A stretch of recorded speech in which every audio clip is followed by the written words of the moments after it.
But what about those pesky Starcraft games that showcase color graphics, animation, and sounds unlike anything the brothers and the enthusiastic crowd at the fair had ever seen? Well, before we talk about them, we need to say that Gary only managed to sell $200 of Brøderbund titles at the fair. So he and his brother left the trade show with a clear indication the market favored action games over intricate strategy games designed for systems like the TRS-80. Naturally, Gary and Doug decided it was time for a platform shift and pursued the Apple II market, and by June, they had finished the initial Apple II conversions of the Galactic Saga trilogy. But the company was grappling with financial challenges and was going broke fast. Yikes! As in May, sales had hit an all-time low, prompting a pressing need for new titles that aligned more with the market's preferences. Unfortunately, I left out a massive detail from the earlier story, Mr. Miyoshi, the actual proprietor of the Starcraft games. Nakazawa would come later. During the summer of 1980, Brøderbund received an unexpected call from Miyoshi, who happened to be in California visiting Hatfield. Miyoshi wanted to fly up to Brøderbund in Eugene, Oregon, and discuss a potential publishing deal for the impressive Starcraft titles that had captured Gary's attention just a few months earlier. After negotiations, the parties finalized an agreement in which Brøderbund would purchase 100 copies at a time. The copies would initially be shipped from Japan to Hatfield in California before being forwarded to Eugene as Brøderbund paid for them. To establish a presence in the market, Brøderbund offered its initial titles to retailers at a 50% discount off the retail price. However, with the high cost associated with acquiring Miyoshi's products, the company was burning through the last remaining finances fast, with Gary and Doug using every opportunity to market and sell the games. Sales slowly started to pick up. You've just got to try harder not to suck. In Eugene, Nakazawa, there he is, which you know is president and founder of Starcraft, had appeared unannounced and revealed that Miyoshi had been withholding a substantial portion of the funds Brøderbund had paid for their products.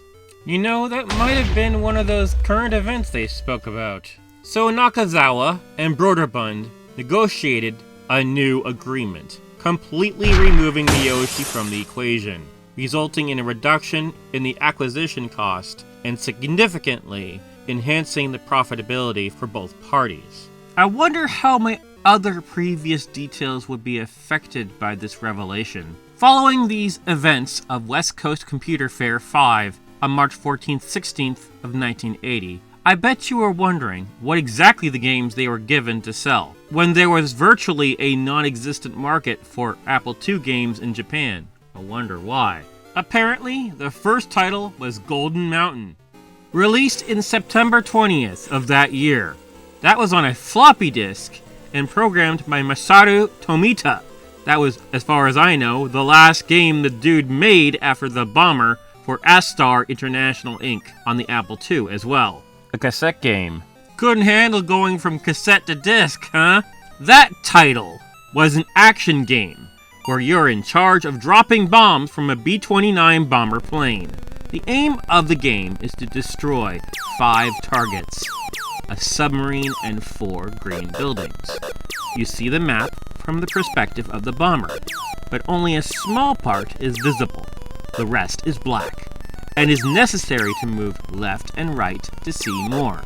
The plane automatically moves forward, and when reaching the top of the map, it continues at the bottom. Each target requires a number of hits, and when all have been destroyed, the game automatically moves on to the next stage, which runs at a faster pace. At the same time, it is necessary to avoid the missiles that are shot from the ground. Hits lead to the plane's energy going down, and when it reaches 0, the game is over. It came out in 1980 as well, probably earlier in the year. Oddly, the release date wasn't written on the front screen. Okay, back to Golden Mountain. It was a strategy game, not unlike playing Jenga, where you are trying to be not the person who topples the house on top of a mountain. The draw of the game is that you assume the role of a miner, collecting enough precious minerals to force the computer to knock over someone's home. The computer is given the role of the bandits, pillaging the mountain along with us, trying to get a better score. If you manage to get enough points and not be the one who causes a landslide, you move on to the next level. However, if you're a house-wrecking perpetrator, you lose one of your 3 lives. You can actually gain more points if you make the bandit knock over the cabin. Oddly, no past reviews for this game exists. If you ask me, this game is symbolic of the relationship between Brøderbund and Starcraft. For you see, Gary and Doug were given this golden mountain, this golden opportunity, but Mr. Miyoshi was taking the profits along with them. But knowing the legacy of Brøderbund, you know who won this game.